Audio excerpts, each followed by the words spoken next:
দেখো, এই ভিডিওতে আমরা আলোচনা করব কিরণ পাবলিকেশন থেকে প্রকাশিত তাদের WBSSC গ্রুপ সি এবং গ্রুপ ডিদের জন্য একটি গাইড বই।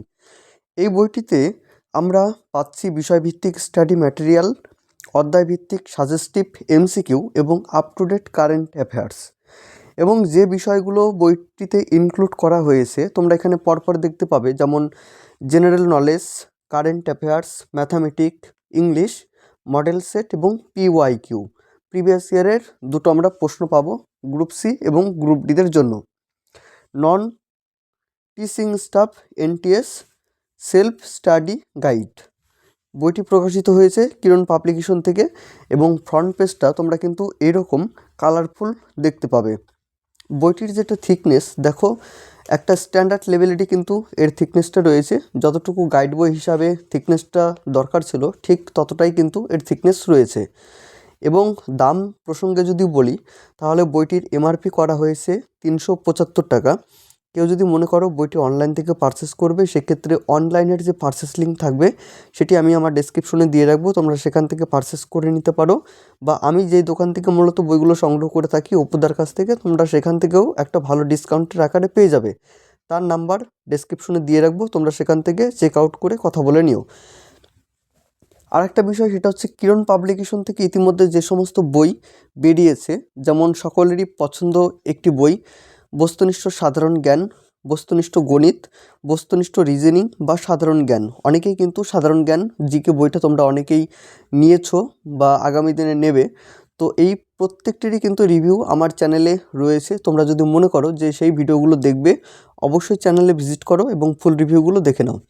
তো আজকে কথা বলবো আমরা কিরণ পাবলিকেশন থেকে এই গ্রুপ সি এবং গ্রুপ ডি এই গাইড বইটা নিয়ে।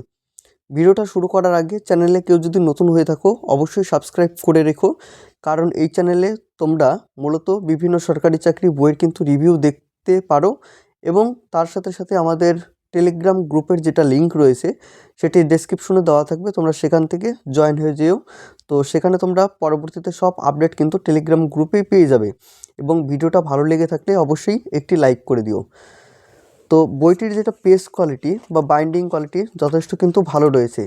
কিরণ পাবলিকেশনের তোমরা জেনে থাকবে যে প্র্যাকটিস সেট যেগুলো বেরিয়ে থাকে সেগুলোর পেজ ততটা কিন্তু ভালো হয় না। যেহেতু এই বইটি একটি গাইড বই, দীর্ঘদিন যাবৎ তোমাদের কাছে বইটি থাকবে, তো সেক্ষেত্রে বইটির যে পেজ কোয়ালিটি বা প্রিন্টিং যেটা কোয়ালিটি রয়েছে তোমরা দেখলে কিন্তু বুঝতে পারবে যথেষ্ট ভালো কিন্তু করা হয়েছে। তো সূচিপত্রতে প্রথমে তোমরা দেখো যে কন্টেন্টে মূলত কী কী বিষয় পাচ্ছ। তো কন্টেন্ট দেখো, প্রথমে রয়েছে কারেন্ট অ্যাফেয়ার্স, MCQ, ইতিহাস, ভূগোল, ভারতীয় সংবিধান, অর্থনীতি, ভৌতবিজ্ঞান, জীবনবিজ্ঞান, স্ট্যাটিক জেনারেল নলেজ, পশ্চিমবঙ্গ এবং ইংরেজি, আর হচ্ছে গণিত। মডেল প্র্যাকটিস সেট যেটা আমি বলেছিলাম, মডেল প্র্যাকটিস সেট গ্রুপ ডিদের জন্য এবং মডেল প্র্যাকটিস সেট গ্রুপ সিদের জন্য। সলভ পেপার রয়েছে WBCSSC group D exam held 19/2/2017 সালের প্রশ্ন রয়েছে এবং গ্রুপ সি 2017 সালের প্রশ্ন রয়েছে, সেটা 5/3 কিন্তু পরীক্ষা হয়েছিল। তো কারেন্ট অ্যাফেয়ার্সের যে MCQগুলো রয়েছে, যেমন দেখো প্রথম প্রশ্নটা রয়েছে প্রধানমন্ত্রী Narendra Modi next gen GST reforms এর কী নাম দিয়েছিলেন 21শে সেপ্টেম্বর 2025 সালে জাতির উদ্দেশ্যে ভাষণ দেবার সময়। 1 নম্বর রয়েছে GST বিকাশ পর্ব, 2 নম্বর GST বচত পর্ব, GST সরল উৎসব, GST জন উৎসব। তো কারেন্ট অ্যাফেয়ার্স থেকে তোমরা এই MCQগুলো পাচ্ছ এবং প্রত্যেকটি কারেন্ট অ্যাফেয়ার্স কিন্তু পুরোপুরি আপ টু ডেট, কারণ এই বইটি নিউ সিলেবাস অনুযায়ী যেহেতু বেরিয়েছে এবং কিছুদিন আগে কিন্তু বইটি প্রকাশিত হয়েছে, তো সেক্ষেত্রে কারেন্ট অ্যাফেয়ার্সের অংশটুকু কিন্তু তোমরা পুরোপুরি আপ টু ডেট পেয়ে যাচ্ছ। 100টা কারেন্ট অ্যাফেয়ার্স থেকে প্রশ্ন রয়েছে এবং এক্সপ্লেনও কিন্তু তোমরা 100টারই দেখতে পাবে। দেখো এক্সপ্লেন কিন্তু খুব সুন্দরভাবে সাজিয়ে দিয়েছে, তো এক্সপ্লেন নিয়ে কারো হয়তো সমস্যা হবে না। তো এখন যে মূল কন্টেন্ট সকলেই প্রতীক্ষিত ছিল যে মূল কন্টেন্টগুলো কেমন হবে। যেমন ইতিহাস প্রথমে শুরু হচ্ছে, ভারতীয় ইতিহাস এবং জাতীয় মুক্তি সংগ্রাম। তো এখানে দেখো ইতিহাসের কালপঞ্জি, এখানে রয়েছে সাল, আর একটা রয়েছে ঘটনাসমূহ, যেমন 2500 থেকে 1800 খ্রিস্টপূর্বাব্দে সিন্ধু সভ্যতা, 1500 থেকে 1000 খ্রিস্টপূর্বাব্দে ঋগ বৈদিক যুগ বা প্রাথমিক বৈদিক যুগ, 1000 থেকে 600 খ্রিস্টপূর্বাব্দ পরবর্তী বৈদিক যুগ, 600 থেকে 325 খ্রিস্টপূর্বাব্দ ষোড়শ মহাজন পথ। এইভাবে প্রত্যেকটি সাল তোমরা দেখতে পাবে। তারপরে ভারতের ইতিহাসের গুরুত্বপূর্ণ যুদ্ধ, প্রত্যেকটি যুদ্ধ এবং সালের কিন্তু এখানে উল্লেখ করা হয়েছে এবং কাদের মধ্যে হয়েছিল এবং জয়ী শেষে কারা হয়েছিল তাদেরও কিন্তু এখানে বিবরণ তোমরা দেখতে পাচ্ছ। ভারতের ঐতিহাসিক গুরুত্বপূর্ণ চুক্তি বা সন্ধি, প্রাচীন ভারতের ইতিহাস। দেখো প্রাচীন ভারতের ঐতিহাসিক উপাদান, যে এখানে কিন্তু পুরোটাই কিন্তু ডেসক্রিপটিভ প্যাটার্নে তোমরা পাবে। যেমন কিভাবে দেখো, কোনো এক বিশেষ ইতিহাস রচনার জন্য প্রয়োজনীয় যে তথ্যগুলো পাওয়া যায় সেগুলি হলো ঐতিহাসিক উপাদান। প্রাচীন ভারতের ইতিহাস রচনার ক্ষেত্রে উপাদানগুলিকে দুটি ভাগে ভাগ করা হয়েছে, সাহিত্যিক উপাদান এবং প্রত্নতান্ত্রিক উপাদান। সাহিত্যিক উপাদানগুলিকে আবার দুই ভাগে ভাগ করেছে, দেশীয় সাহিত্য এবং বৈদেশিক বিবরণ গ্রন্থ। তো দেশীয় সাহিত্য, দেখো দেশীয় সাহিত্যের মধ্যে বৈদিক সাহিত্য, তো বৈদিক সাহিত্য সম্পর্কে এখানে বলা হয়েছে, ধর্মশাস্ত্র সম্পর্কে বলা হয়েছে, পুরাণ সম্পর্কে বলা হয়েছে, মহাকাব্য সম্বন্ধে বলা হয়েছে, অর্থশাস্ত্র সম্বন্ধে কিন্তু বলা হয়েছে। গুরুত্বপূর্ণ প্রাচীন গ্রন্থ এবং রচয়িতা, তো এখানে একদিকে রয়েছে গ্রন্থ, রচয়িতা, গ্রন্থ এবং রচয়িতা। এই হচ্ছে মূলত এই বইটির চার্ট। তারপরে দেখো ভারতে আগত উল্লেখযোগ্য পর্যটকদের নাম এবং তাদের গ্রন্থ বিবরণী, কিছু গুরুত্বপূর্ণ লেখক বা লিপি প্রশস্তি। তো এই বইটি নিয়ে আর একটা বিষয়, তোমরা ইতিমধ্যে অনেকেই কিন্তু আমার চ্যানেলে ইতিমধ্যে দেখে থাকবে, গ্রুপ সি এবং গ্রুপ ডিদের যে গাইড বই হয়ে থাকে সেই গাইড বইয়ের কিন্তু তোমরা রিভিউ অনেকেই দেখেছো এবং সেই তুলনায় কিন্তু সেই বইগুলোর দাম কিন্তু অনেকটাই বেশি। তো এই বইটার যেটা এমআরপি 375 টাকা, সেই তুলনায় কিন্তু অনেকটাই কম এবং কন্টেন্টের পরিমাণ কিন্তু অজস্র রয়েছে। ওই বইগুলোতে যে কন্টেন্ট, এখানেও কিন্তু সেই সেম কন্টেন্ট পেয়ে যাচ্ছ। তো ইতিমধ্যে যারা ওই বইগুলো কিনোনি বা গাইড বই তোমরা ভালো খুঁজছো যে একটা ভালো একটা গাইড বই নেবে, তো সেক্ষেত্রে তোমরা কিন্তু এই কিরণ পাবলিকেশনের এই বইটা দেখতে পারো। এখানে কিন্তু দামটাও কম, ডিসকাউন্ট দিয়ে অনেকটাই প্রায় দামে কিন্তু কমে কিন্তু তোমরা পেয়ে যাবে। দেখো গুরুত্বপূর্ণ লেখ বা লিপি প্রশস্তি, গুরুত্বপূর্ণ প্রাচীন গ্রন্থ বা পরিচিতি, স্থাপত্য, ভাস্কর্য, প্রাচীন ধ্বংসাবশেষ। তো অধ্যায় 2-এ দেখো স্টোন এজ, প্রস্তর যুগ। প্রস্তর যুগের সূচনা প্রথমে দিয়েছে, এখানে 3টি ভাগে ভাগ করেছে। ত্রাম্য প্রস্তর যুগ সম্পর্কে বলা হয়েছে, সময়কাল, ভীমবেটকা কাকে বলা হয়, ভীমবেটকার প্রত্যেকটি বিবরণ রয়েছে। অধ্যায় 3 মেহেরগড় বা সিন্ধু সভ্যতা, মেহেরগড় সভ্যতা 7000 থেকে 2000 খ্রিস্টপূর্বাব্দে, যে অবস্থান বিস্তার, কেন্দ্র বা প্রত্নতান্ত্রিক সামগ্রী, হরপ্পা বা সিন্ধু সভ্যতা, এখানে কেন্দ্র, আবিষ্কারক, অবস্থান এবং প্রাপ্ত নিদর্শন, এই 4টা রয়েছে। 4 নম্বর অধ্যায় কি, বৈদিক সাহিত্য। বৈদিক যুগকে দুটো ভাগে ভাগ করেছে, ঋগ বৈদিক যুগ এবং পরবর্তী বৈদিক যুগ। তো এখানে দেখো বেশ কয়েকটা ওয়ান লাইনার দিয়েছে, যেমন কি হরপ্পা সভ্যতার পরবর্তী সভ্যতা ছিল বৈদিক সভ্যতা, যেটি একটি গ্রামীণ সভ্যতা ছিল। এই যুগে আর্যরা ভারতে আসে, আর্য কথার অর্থ হচ্ছে জাতি। আর্যরা ভারতে পাঞ্জাবের সপ্তসিন্ধু নদীর তীরে বসতি স্থাপন করে।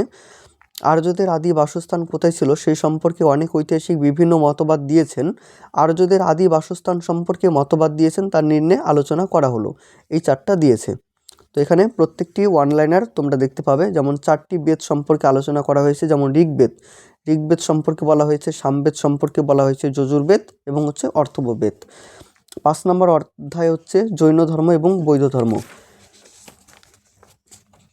মহাবীরের সম্পর্কে বলা হয়েছে। বৌদ্ধ ধর্ম, যেমন বৌদ্ধ ধর্ম পরবর্তী বৈদিক যুগের প্রতিবাদী ধর্ম হিসাবে বৌদ্ধ ধর্ম প্রসিদ্ধ লাভ করে। এই ধর্ম প্রচলন করেন গৌতম বুদ্ধ।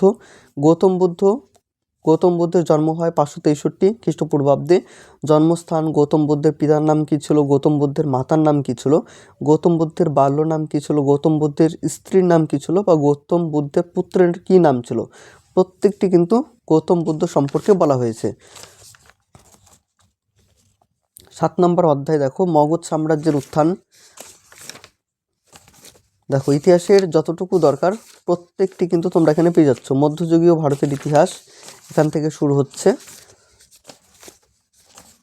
বইটির প্রথমে যে থিকনেসটা রয়েছে সেটা দেখে কিন্তু আন্দাজ করা সম্ভব নয় যে ভেতরে এতটা ভালো প্রেজেন্টেশন দিয়ে সাজিয়েছে এই গাইড বইটি। যারা হাতে নিয়ে দেখবে অবশ্যই কিন্তু তোমরা বইটি থেকে অনেকটাই শিখতে পারবে বা তোমাদের কিন্তু যথেষ্ট পছন্দসই বই পরিণত হবে। এখান থেকে শুরু হচ্ছে ভূগোল, সৌরজগৎ এবং পৃথিবী। সৌরজগৎ সম্পর্কে দেখো ডেসক্রিপটিভভাবে কিন্তু লেখা রয়েছে এবং প্রত্যেকটি গ্রহ সম্পর্কে বুধ, শুক্র, পৃথিবী, মঙ্গল দেখো প্রত্যেকটিরই কিন্তু পরপর এখানে দিয়েছে।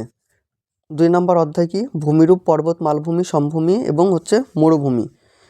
তো পর্বত কাকে বলা হয়, পর্বতের উৎপত্তি কিভাবে হয়, পর্বতের শ্রেণী বিভাগ কী কী রয়েছে, প্রত্যেকটি সুন্দরভাবে সাজিয়েছে। সমভূমি কাকে বলা হয়, সঞ্চয়জাত সমভূমি কাকে বলা হয়, ক্ষুদ্র সমভূমি, উপকূলীয় সমভূমি, লোয়েস সমভূমি, ক্ষয়জাত সমভূমি, ভূ আন্দোলনের ফলে গঠিত সমভূমি, মরুভূমি। 3 নম্বর অধ্যায় নদী এবং হচ্ছে হিমবাহ।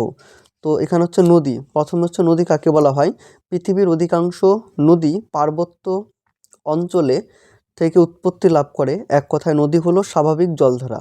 এই পার্বত্য অঞ্চল থেকে উৎপত্তি হওয়ার পর বৃষ্টির জল, বরফ, হিমবাহ, গলা জল, প্রস্রবণের জল দ্বারা পুষ্ট হয়ে ভূমির ঢাল অনুসারে নির্দিষ্ট খাত দিয়ে প্রভাবিত হওয়ার পর সমুদ্র বা হ্রদে মিশে যায়। নদীর জলের উৎস, নদীর উৎস এবং মোহনা, নদীর উপত্যকা কী কী, যেমন উৎস থেকে মোহনা পর্যন্ত নদীর উভয় পাশের উচ্চভূমির মধ্যে সংকীর্ণ এবং দীর্ঘ ভূমি হলো নদী উপত্যকা, যেমন দোয়াব, নদী সঙ্গম, নদীর বিভিন্ন গতি সম্পর্কে বলা হয়েছে। 4 নম্বর অধ্যায় কি? শিলা। তারপর রয়েছে বায়ুমণ্ডল, ভারতের ভূগোল, এখান থেকে শুরু হচ্ছে ভারতের অবস্থান এবং প্রতিবেশী দেশসমূহ, ভারতের ভূপ্রকৃতি, ভারতের নদ নদী। এই 4টা দেখো ভারতের নদ নদীর তালিকা, উৎস এবং উপনদী সমূহ। একদিকে রয়েছে নদীর নাম, উৎস এবং হচ্ছে উপনদী। ভারতের মৃত্তিকা, মৃত্তিকারও একটা সুন্দর চার্ট রয়েছে। যেমন দেখো ভারতের মৃত্তিকা অবস্থান, ফসল এবং বৈশিষ্ট্য, যেমন পলিমাটি বা অ্যালোভিয়াম মৃত্তিকা বা অন্যান্য নদী। অবস্থান কি? শতদ্রু, গঙ্গা সমভূমি, ব্রহ্মপুত্র উপত্যকা, মিলেট উপত্যকা।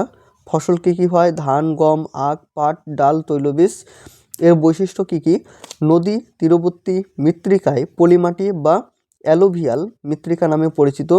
পলিমাটি 2 ভাগ ভাঙ্গার, খাদার বা বেড। প্রাচীন পলিমাটি ভাঙ্গর বলে, নবীন পলিমাটিকে খাদার বা বেড বলা হয়। ভারতের বেশিরভাগ অংশে এই মৃত্তিকা দেখা যায়, প্রায় 45% অংশে দেখা যায়। এভাবে তোমরা প্রত্যেকটি চার্ট কিন্তু দেখতে পাবে। ভারতের খনিজ সম্পদ, ভারতের জনগণনা 2011। এটা হচ্ছে পশ্চিমবঙ্গের ভূগোল, পশ্চিমবঙ্গের নদ নদী, পশ্চিমবঙ্গের জলবায়ু, পশ্চিমবঙ্গের স্বাভাবিক উদ্ভিদের নাম রয়েছে, যেমন পশ্চিমবঙ্গের স্বাভাবিক উদ্ভিদের ধরন। পশ্চিমবঙ্গের সেন্সাস 2011 সাল অনুযায়ী পঞ্চায়েতি রাজ বা পৌরসভা, এটা সংবিধান, এটা হচ্ছে ভৌত বিজ্ঞান। এটা হচ্ছে স্ট্যাটিক জেনারেল নলেজ, মানে হচ্ছে তোমার স্ট্যাটিক জিকের পার্টটাও কিন্তু এখানে রয়েছে, যেটুকু তোমাদের সিলেবাসের মধ্যে দেওয়া হয়েছে। তো প্রত্যেকটি কিন্তু তোমরা এখানে পার্ট পার্ট করে পেয়ে যাচ্ছ। এটা পশ্চিমবঙ্গ, এটা হচ্ছে ইংরেজি। তো ইংরেজিটা দেখে নাও। এখান থেকে ইংরেজি শুরু হচ্ছে আর্টিকেল, তারপরে রয়েছে phrasal verb, meaning, explain, sentence, synonym এবং অ্যান্টোনিম। তোমরা এখানে অনেকগুলোই কিন্তু পাচ্ছ।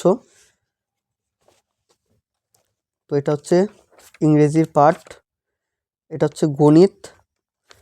তো গণিতের জন্য যারা নেবে ভাবছো, তো আমি বলবো গণিতটা তোমরা অন্য বই থেকে প্র্যাকটিস করো, এখানে কিন্তু পর্যাপ্ত পরিমাণে নেই অঙ্কটা। তারপরে দুটো আমরা প্রিভিয়াস ইয়ারের প্রশ্ন পাবো, model practice set group D,